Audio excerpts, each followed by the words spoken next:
Alright, ladies and gentlemen, Fab's in the house. And today I've got the Ferrum Forge design, Massdrop Falcon right over here with me for our review. We're gonna analyze the look, the sound, and the feel of this guy. But first of all, let's just do a quick size comparison. This is up against your Spyderco Techno. As you can see, cutting edge, very similar, but the handle is bigger than this guy. This is up against the Spyderco Tenacious, so a little bit smaller than that, and I would say, yeah, you see, this is right in the middle with the Para 3 also from Spyderco, and if you put it up against the Paramilitary 2, it's gonna kind of like get dwarfed by that. Something also pretty common, this is your Chris Reeve Knives Small Sebenza 21, and look at this, yeah, very comparable blade length, not really cutting edge, and the handle size, yeah, it's very similar. Also, yeah, another one, why not? Let's do it up against the Nandi, because we are talking about a smaller knife. This is a very classy one, by the way, and since we have it here, this is the Kaiser Microlith right over there. So you have an idea of the size of this guy. It's not a big knife. It's pretty nice. Has some very cool features indeed. This is made by We Knives in China. It's a frame lock, of course. Titanium slabs, pretty thick slabs going on. Has an overall length of 6.8 inches, and when it's closed, this guy is going to be 3.9 inch long. The scale they have a nice and very subtle stone wash finish, almost like bead blasted. It's a very fine medium. These scales are pretty thick. They're not skeletonized on the inside, and it's a flipper with a pretty pointy flipper tab. And if you want to do like a push button, you can, but it's not like ideal. This is mainly designed to be light switched like that. There's a beautiful chamfering going on all over around the edge, and just a little bit going on the inside. So very nice job indeed. I like how they designed the backspacer because it's flush, but has also like a double chamfering right over here.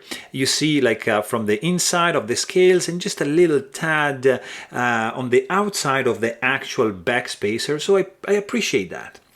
They cut out this little chunk right over here on the scales to expose a hole to create like a lanyard hole, of course. There's, by the way, look at this super cool bead going on, very classy. This guy was it's a loaner from a mysterious collector who gave me some of his knives to review, so you know who you are. Thank you very much for this. This is a frame lock, as we said, and there's a very little relief cut for your thumb in order to disengage the lock bar. As you can see, you have a nice stainless steel insert, that's the screw, in order to avoid any lock stick to have, you know, when you have the titanium rubbing up against the steels, because titanium is softer, so it might create some lock stick. There you have it. It's not gonna happen in this one. You have an internal lock bar stabilizer, so you're not gonna be able to overextend the lock bar, and that's a great and beautiful thing. This guy is held together just by these two screws, like T8 for the pivot and a T6 for the back right over here. There's a pin, internal pin for the backspacer to keep it in place, because there's only one point of contact with this screw right over here. So very simple construction. Is going to be pretty straightforward to disassemble and maintain this guy, like a breeze in the a walk in the park. The pocket clip is very interesting. It's a milled out, 3D milled titanium pocket clip.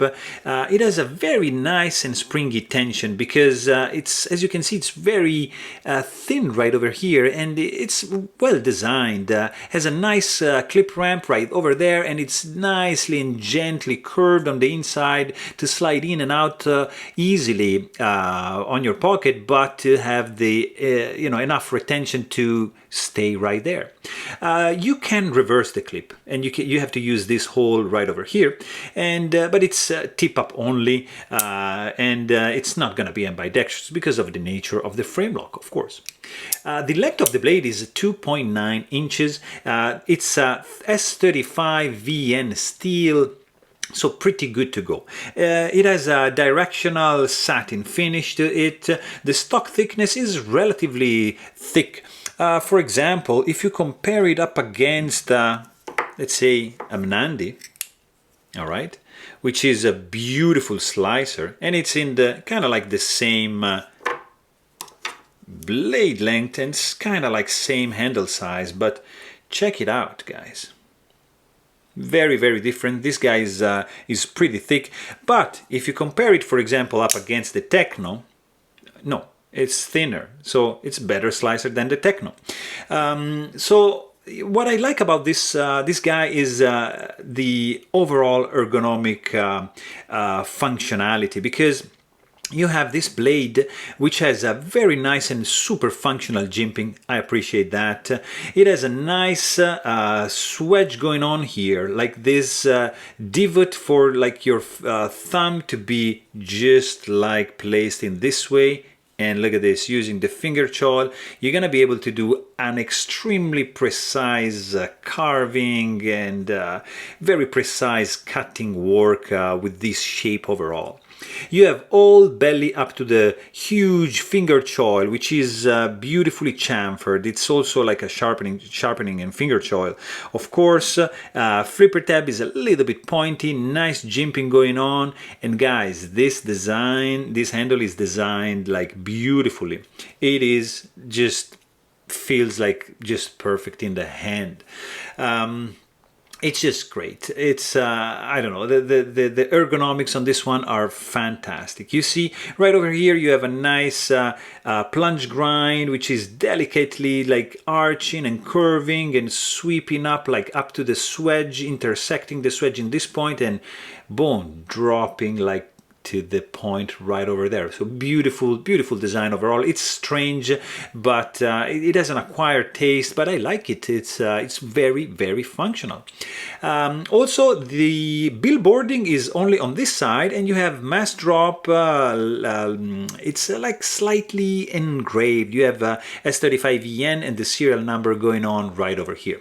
You have the this hole. You can flick it like that, of course, and it has been chamfered nicely in order to reduce like finger sore when you deploy the blade not with the flipper tab. So very interesting design. The sound this guy makes is this. See? It's very interesting. It's delicate, guys. I was surprised.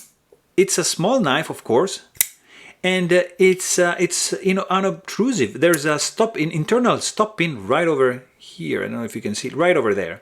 And the sound is created by the blade hitting that, and of course the lock bar just hitting the tang of the blade. When you close the knife, it's a very subtle click.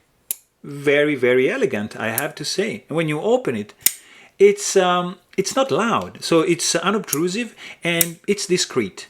It's a nice cluck. And I appreciate when the knives are not, I mean, especially these small ones, when they have this kind of like of elegant sound. So appreciate that. The weight in the pocket is gonna be 3.6 ounces. When you hold the knife, when you squeeze it like this, guys, there are 0 hot spots. It's beautifully designed. It's, I mean, overall, aesthetically, yeah, I get it. It's not the prettiest of them all. Like, it's not as elegant as the Mnandi, for example. It's not as gentleman's carry as that. But the ergos are fantastic, guys. There are no sharp edges. The handles are beautifully rounded off. The jimping is absolutely functional. Grip is perfect. You can even do like a reverse grip. You're not gonna do like this, but you're gonna have like that. So the handle is gonna be a little bit shorter for that kind of grip, but overall this guy feels extremely solid. The slabs of titanium are pretty thick. The backspacer also is very thick. They're gonna give like a very nice rigidity to this little guy right over here. Blade is a little bit off center, just a tad right over here in favor of the presentation scale, but overall the fit and finish is very good. It's nicely put together. There's no blade play whatsoever. You have just a gentle clip ramp over here, like a thumb ramp, sorry, with some jimping here and nothing on the back. You have an overall nicely designed clip with a good retention. So, I mean, it's nicely designed, I have to say that. The deployment speed is not the fastest. Yeah, this guy is not like, I mean, it's not slow, but it's not extremely fast. It's running on bearings. You're gonna have a little bit of finger sore if you keep doing like a push button like that because of the pointiness nature of the flipper tab. But if you're gonna do just a light switch, yeah, it's gonna be beautiful, and I think that's the right way to do it in this case, because you can take advantage of jimping like that. Just use the fingertip of your index, even like this, and boom, it's gonna fly open nicely, very smoothly.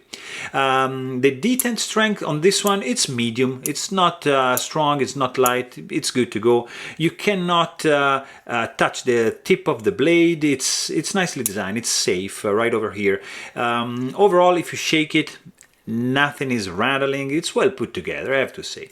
Something that I'm not really a fan of is the lack of lock release relief over here, so you have to jam a little bit your thumb and just push it inside of this area over here in order to disengage the lock, but then yeah, it's fine. You have a pretty strong detent step over here. It's very strong because the detent ball is kind of tall and there's no detent ball ramp.